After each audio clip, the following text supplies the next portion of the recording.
Glory to God in the highest. Hallelujah. We thank God for a wonderful choir, rendition of songs to worship God. May God continue to promote them and elevate them. Amen. And use them to extend His kingdom on this earth. Amen. Amen. And so today we are reading from the book of Genesis, which really summarizes the story of Joseph, how he was sold into slavery by his own brothers. Joseph is the best example of our Lord Jesus Christ in the Bible, in the sense that his life very nearly mirrors the same life that our Lord Jesus had. One, he was betrayed by his own brethren. And as we know, Jesus Christ was betrayed by his own people. Then he was sold. Jesus Christ was sold for 30 pieces of silver. And we see that Joseph was sold for 20 pieces of silver. Then finally, he was revealed to his brethren that Jesus Christ is going to come back again. And the second time, the first time they rejected him, and the second time is when they're going to receive him. Just like Joseph, the first time was rejected, and the second time he was received. And this passage is a long passage, so we're going to summarize most of the highlights, but there's a lot to learn from this passage. We know that Jacob was the twin brother of Esau, who was born to Isaac. And Isaac was the special child that was born to Abraham in his old age. So Jacob was the descendant of Abraham, and he had 12 children by five or six women. Initially, he married 2 sisters, which was very wrong to start with. But anyway, he found himself marrying 2 sisters, Leah and Rebecca. He preferred Rebecca. He didn't like Leah because Leah was not as beautiful or whatever I would say is about her eyes. So each of them gave Jacob their maids. So he ended up, marrying the maids, 2 of each, and they had 12 children in total. And so this is where the story gets interesting. It says Jacob was a stranger in the land of Canaan, yes. And Joseph was 17 years old when his life history changed. Up to that time, he had led a comfortable life in his father's house with all these 12 or 11 other children through different women. And he was with the sons of Bilhah. Bilhah was one of the maids of Rebecca, sons of Zilpah, his father's wives. The Bible says that Joseph brought unto his father the evil reports. What does that mean, the evil reports? In other words, Joseph told on his brothers, possibly because he realized they didn't like him, and he wanted to get back at them anyway. We know that Joseph was favored by his dad, and the other children did not like that. So because they rejected him, he also felt that any opportunity he had to avenge against them, he would take it. So he went and told his dad that, look, these people, this is what they were doing. They were not doing what they were supposed to be doing. He gave an evil report. He told on them. And of course, that would make them hate him even more.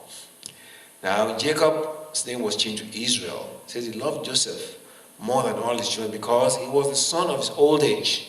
And he made him a coat of many colors.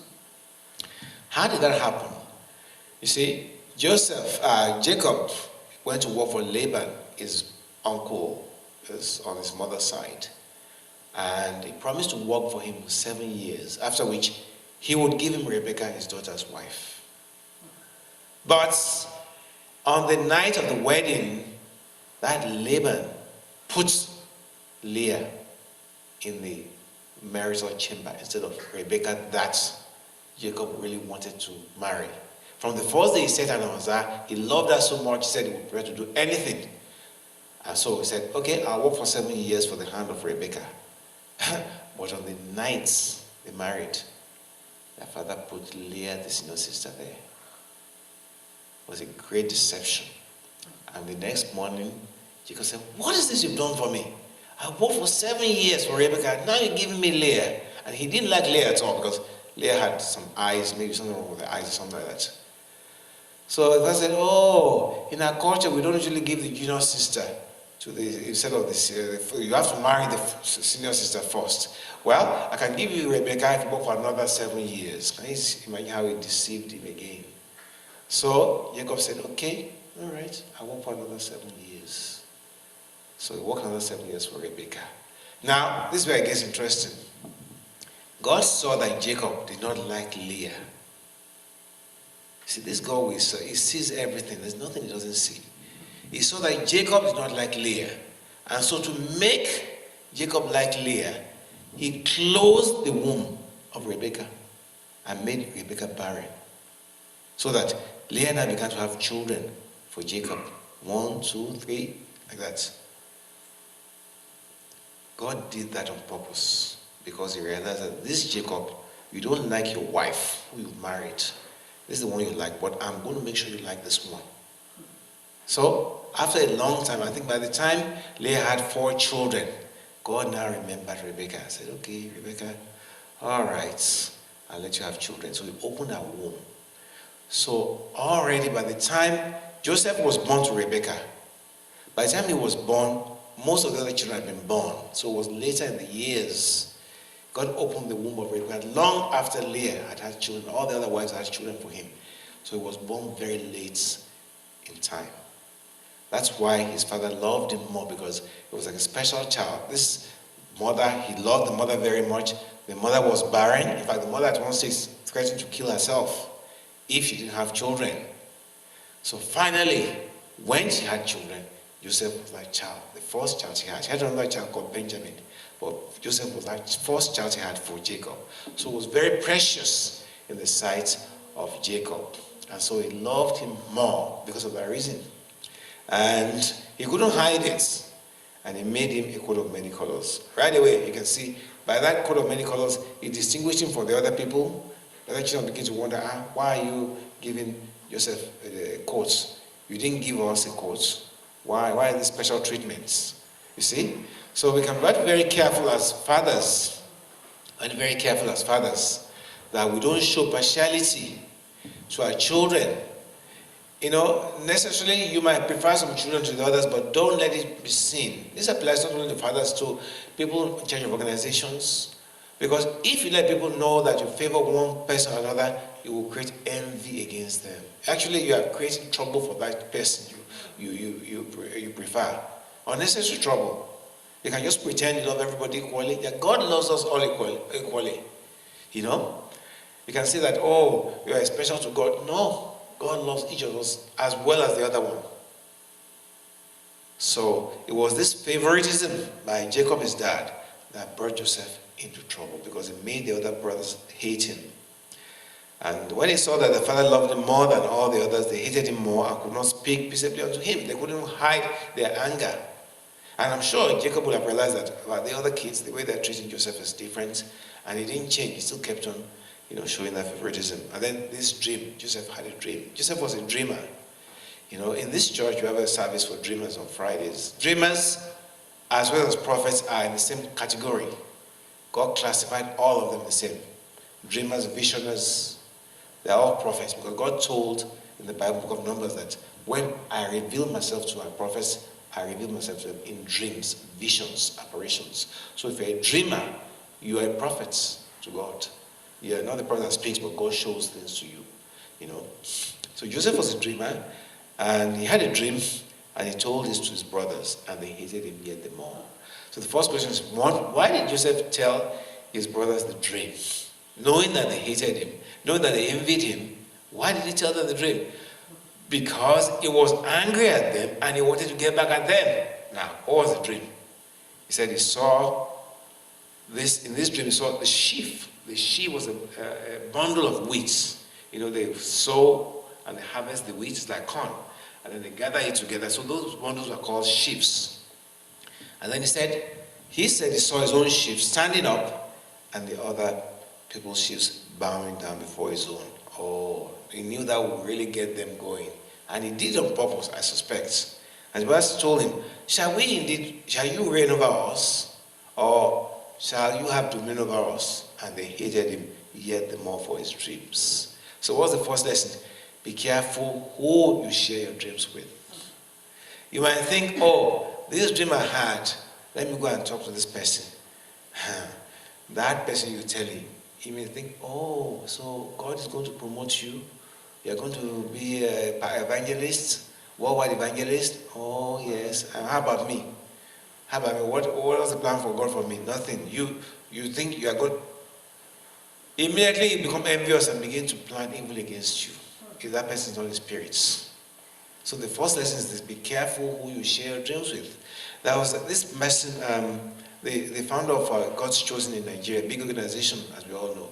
He said that when God called him, God showed him that he was going to give him a ministry of his own. He was going to establish him all over the world and all this. Then he went to tell his pastor at the time that, I had a dream and God spoke to me and told me that he was going to use me.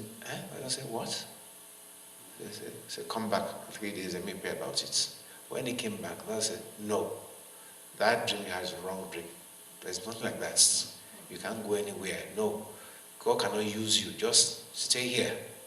He totally cancelled the dream. Then God showed him the dream again and again. And God said, if you don't act on this dream, I'm going to give it to somebody else. So at that stage, he decided to pull out of his church and start his own ministry. But the pastor he went to tell the dream totally discouraged him and told him to forget about the dream, because he did not want this man to have a worldwide ministry. So he was very careful who we share dreams with.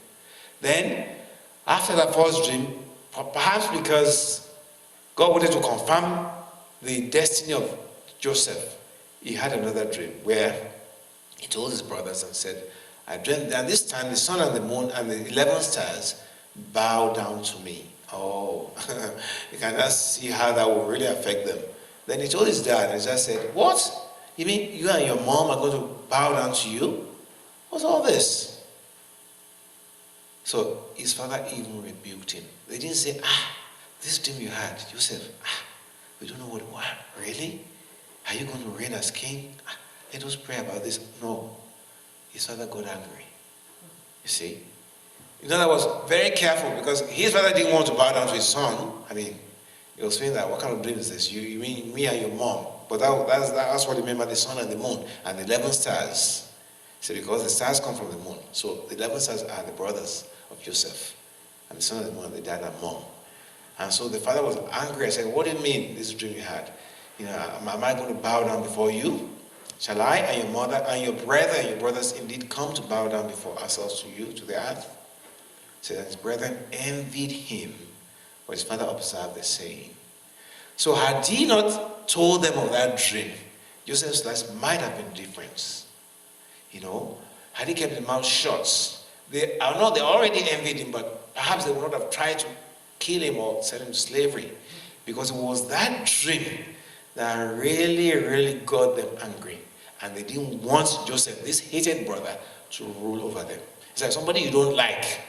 Now that person is saying he's going to be your boss. You are making it worse.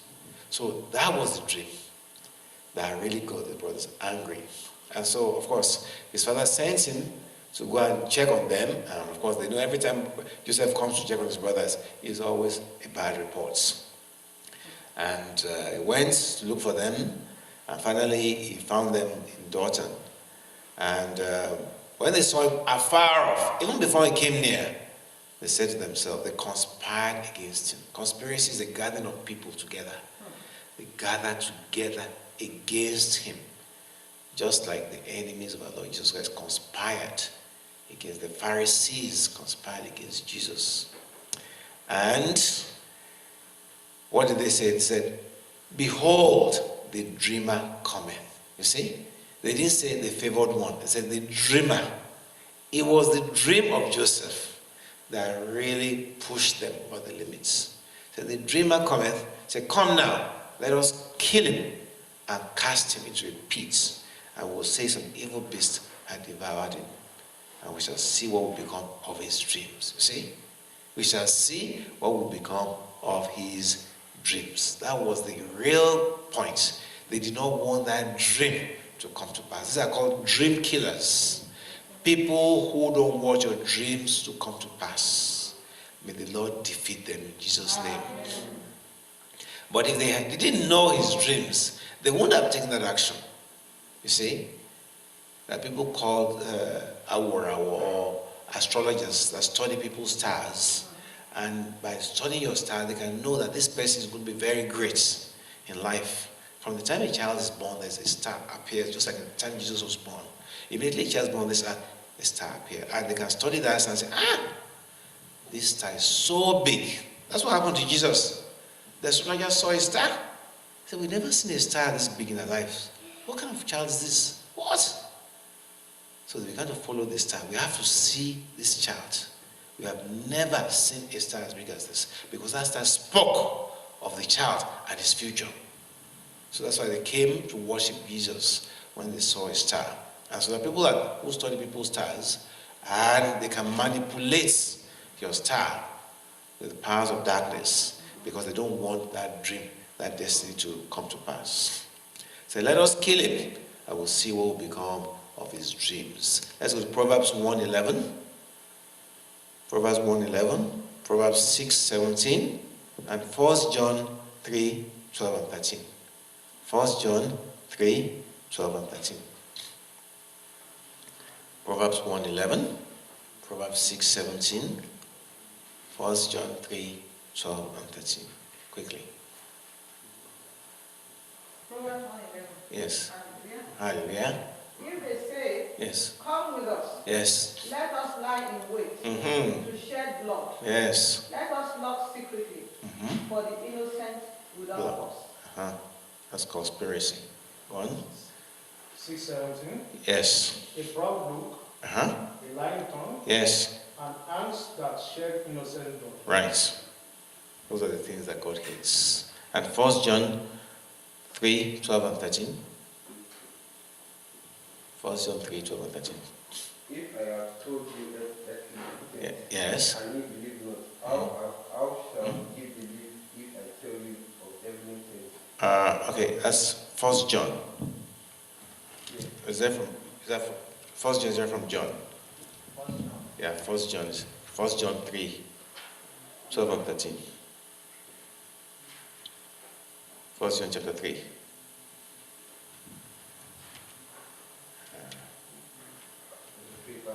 12 and 13. Yeah.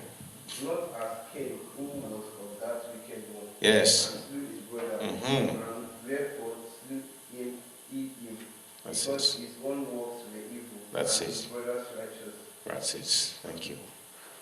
So, Reuben, the firstborn, had what they were planning, and he tried to deliver Joseph out of their hands. Said, let's not kill him. And said, look, shed no blood. Let's put him in some pits and lay no hand on him.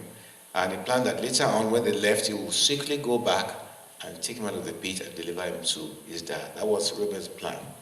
But he didn't know that God had another plan. And it came to pass, when Joseph was come to his brethren, they first of all took the coat of him, that coat of many colors, which really spoke of Joseph's brightness, his bright star. They first of all stripped him of that coat.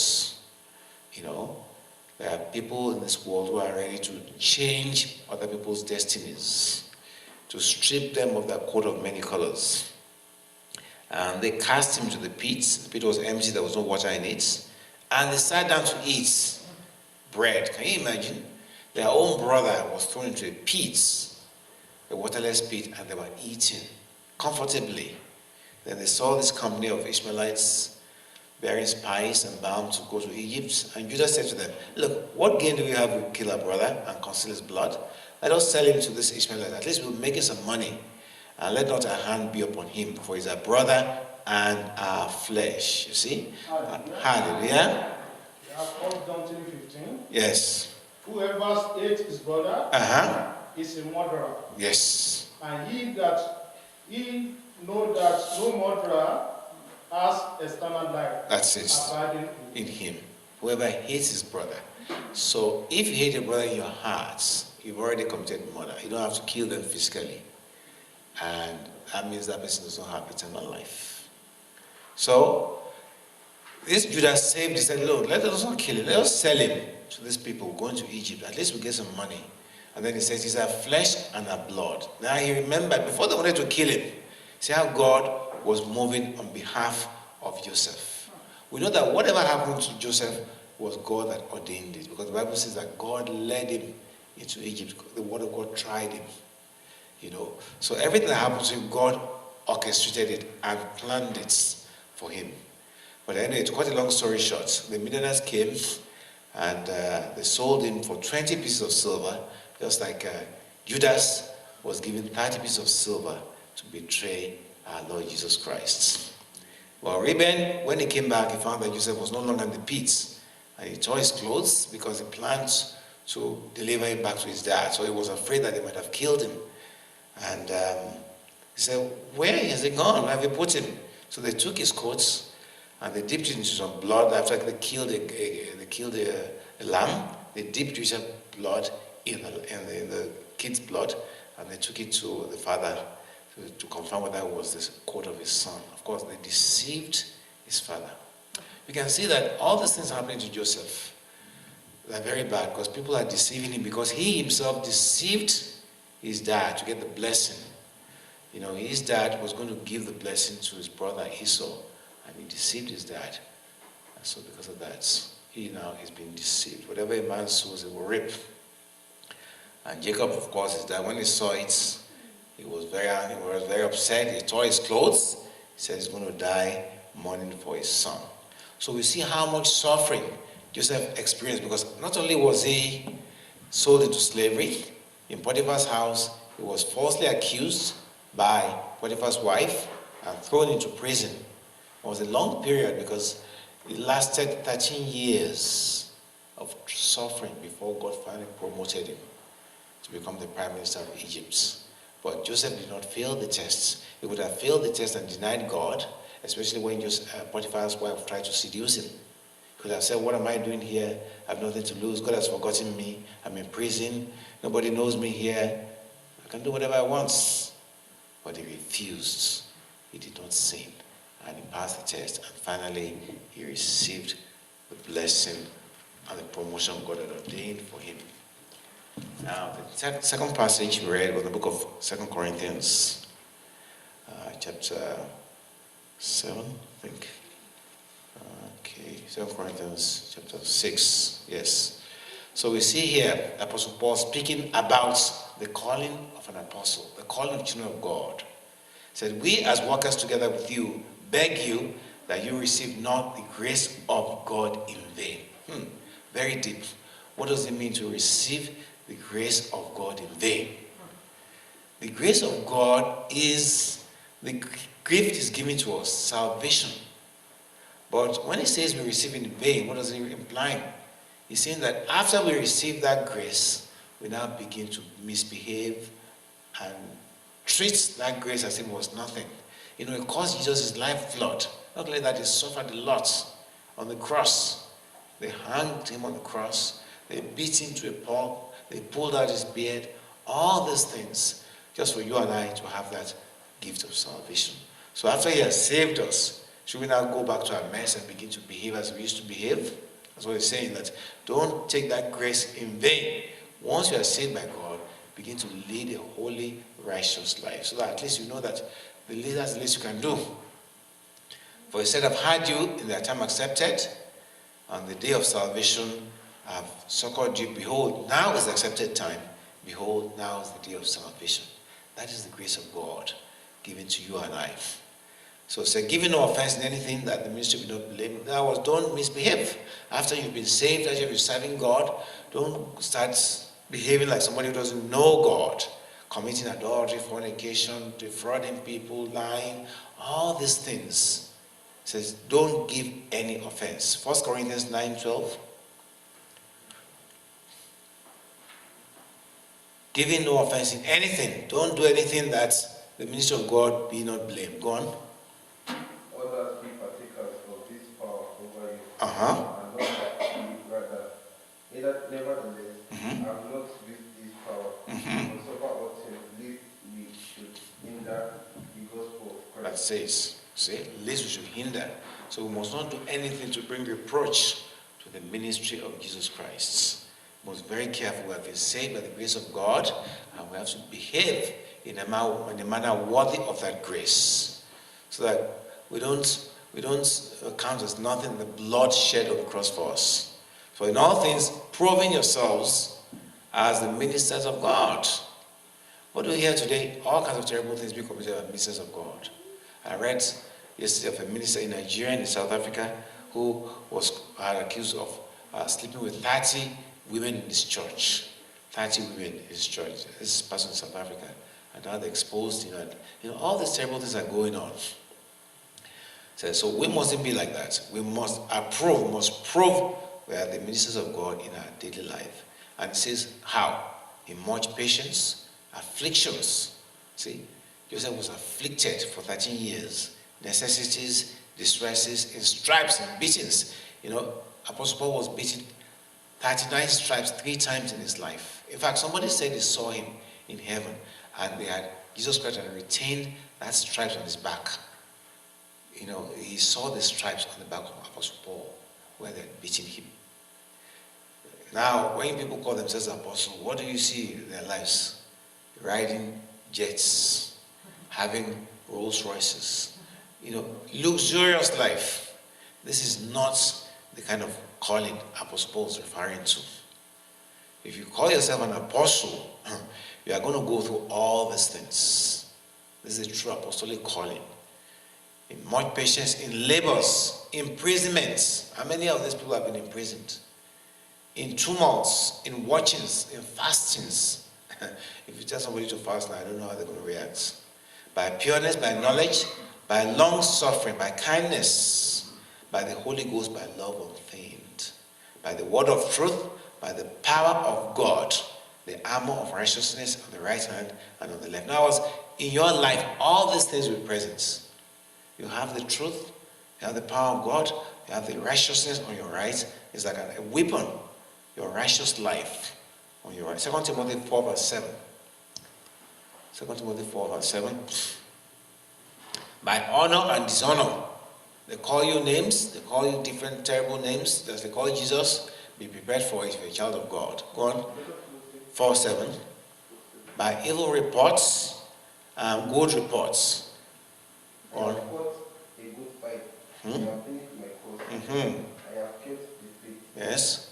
Henceforth there is laid up for me a crown of righteousness. Yes. Which the Lord of righteous judge shall give me at the day, and not to me only, but unto all them also that love is appearing. That's it. The crown of righteousness for leading a holy, righteous life. As unknown, yet well known. As dying, we live. As chastened and not killed. In other words, this life is a life of suffering. It's not a life we're gallivanting about, boasting about. No. Your calling, don't think it's something to envy. No. It's a death to the flesh, so that at the end you can have that crown in heaven. If you have all the things you want on this earth, you enjoy, just remember the rich man who had everything and had a party every day. And we know where he landed, in hellfire. So what was the gain? All the years spent on earth enjoying parties, only to end up in fire. For eternity, for that matter. Which one is better? To have nothing like the beggar at his gates, and then to live in paradise for eternity? Or to have everything on this earth for 70 years or 80 years, and to end up in flames for the next 1 million whatever years. So this is the message here, that we need to realize that these things we're going through, they're preparing us to enter the kingdom of heaven. If Joseph had not accepted that suffering, he would not have become prime minister of Egypt. Nobody will be calling their children Joseph now. All the other sons of Jacob, you hardly hear anybody name their children after them. But everybody calls themselves children Joseph, because Joseph overcame. He did not give up. He kept on with the training until the end. So may the Lord give us the same spirit to live pure, holy, righteous lives before God, so that we can inherit His holy kingdom. The Lord bless holy words. Amen.